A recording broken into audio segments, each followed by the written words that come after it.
আসসালামু আলাইকুম রহমতুল্লাহ। কেমন আছেন সবাই? আশা করি ভালো আছেন। তো আজকে চিন্তা করলাম সারাদিন ঘুরবো। এর জন্য সকালবেলা বাসা থেকে আমি আমার ছোট ভাই ও ছোট বোন জামাই বাসা থেকে বের হলাম। মির্জাপুর আমার এক ফ্রেন্ডের সাথে দেখা হলো। তাকে বললাম চলো আজকে একটু সারাদিন ঘুরে আসি। এখন তো তেমন ঘোরাঘুরি করা হয় না, সবসময় ব্যস্ত থাকা হয়। সেও বলে ঠিক আছে চলো ঘুরতে যাই। কোথায় যাব? পরে ভাবলাম যে আমাদের হাতের কাছেই যমুনা থেকে একটু ঘুরে আসি। তো বের হয়ে গেলাম।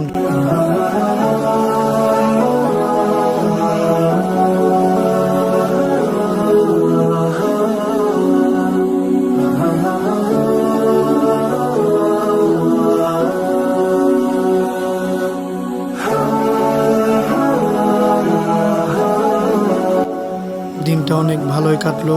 আপনারাও সময় থাকতে ভ্রমণে বের হয়ে যান। এক সময় টাকা থাকবে কিন্তু ভ্রমণ করার সময় পাবেন না।